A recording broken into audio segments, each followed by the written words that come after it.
Hello, South Africa, and thanks for joining us this morning. As we committed at the beginning of the process of the coalition negotiations, that we would keep you up to date directly from our offices about where we were at with these negotiations. We've done so in a number of broadcasts, and this morning I'd like to update you on the latest position. Following the talks between opposition parties in Gauteng yesterday, a joint statement was released that made a solution to the election outcome in Johannesburg and Tshwane sound deceptively simple. The solution, in essence, was as follows. Let the DA head up a coalition of opposition parties to govern Tshwane, while Action SA does the same thing in Johannesburg. The reality, however, is much more complex. The DA is, by a significant margin, the largest opposition party in both these metros. But apart from this, the election outcome in these two cities differs substantially. In Tshwane, it is possible for opposition parties to come together to form a majority coalition government that has over 50% of the seats in council.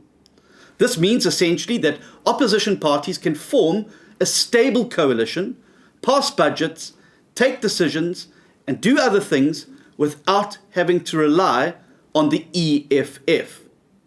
This is not the case in Johannesburg.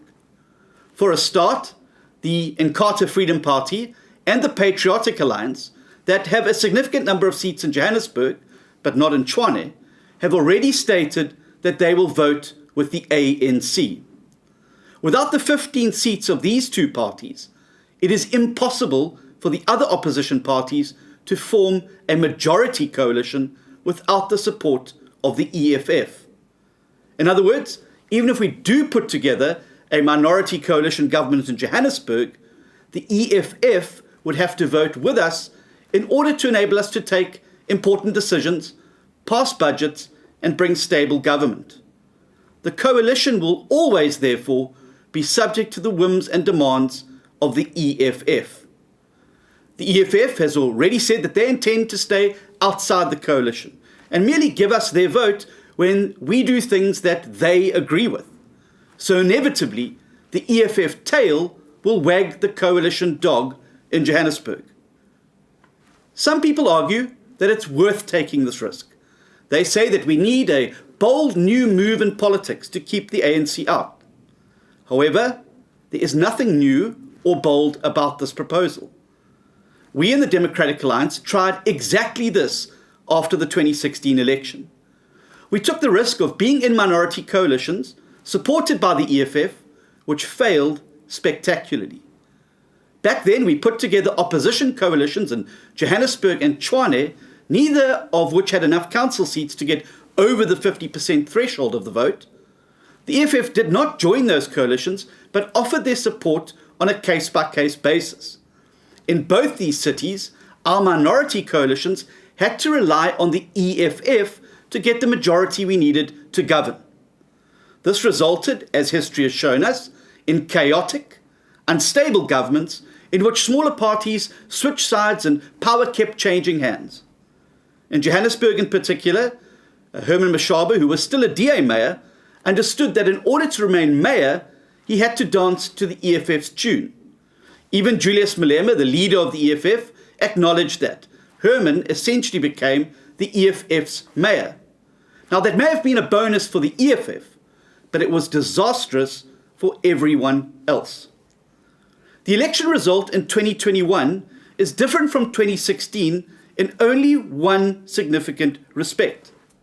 In Tshwane, for the first time, we are now able to put together an opposition coalition government that will have a clear majority of the seats. We will not have to rely on the EFF to secure a majority and remain in office. Sadly, the same thing cannot be said for Johannesburg. Essentially, what we are being asked to do in Johannesburg is what we did before. We are being asked to put Action SA at the head of a minority government that is dependent on the EFF to get 50% plus one of the votes. This, in essence, repeats what we did after the 2016 election and which failed dismally. Going into this election, I was very, very clear, and so was the DA. We promised the voters faithfully we would not repeat this blunder.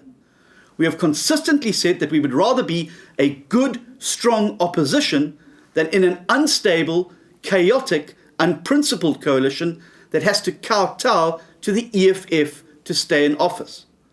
So it is quite wrong to present the election for a mayor in Johannesburg as a choice between the ANC and an opposition coalition under Action SA. It's actually a choice between the ANC and the EFF, and that should be clear to all informed observers.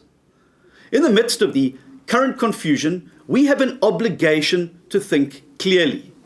Our resolve is being tested, and we intend to stick by our commitment made to voters across South Africa about the EFF. After our negotiation team reported back to FedEx, we considered their report and reaffirmed our resolve as follows. 1. We will not go into chaotic minority coalitions that are dependent on the EFF to stay in power. We would rather be a principled, strong and effective opposition than be in government at all costs, especially when we know we will not be able to govern unless we dance to the tune of our arch opponents in the EFF.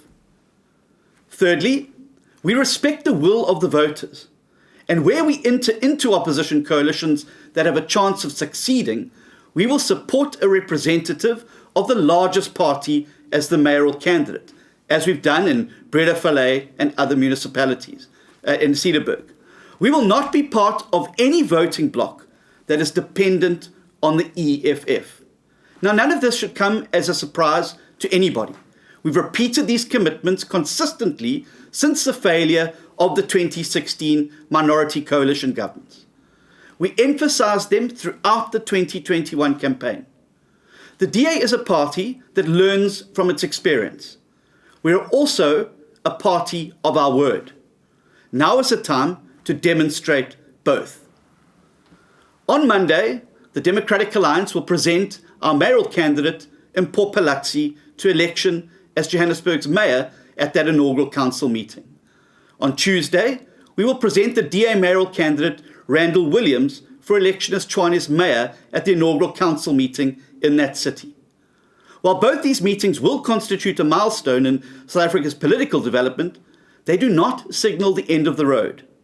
The DA will always keep the door open for continuing talks to enable like-minded opposition parties to find each other and build a strong alternative to both the ANC and the EFF. What we're not going to do is be forced into a false choice between them that can only lead to failure. We want stable, committed and principled government that speaks to service delivery and delivering for the people of South Africa. We will always act in the best interests of the residents of the cities where people have entrusted us with their votes. The decision that we've made today is a reflection of both a commitment to our values and principles as a party, but also to the commitments that we made to the voters of South Africa going into this election. I hope that this clarifies the position, and we look forward to keeping you updated as more elements start to come together in the formation of coalitions around the length and breadth of South Africa that the Democratic Alliance is in the process of putting the finishing touches to, always acting in the best interest of the voters and in the best interest of the democratic future of the country. Thank you very much.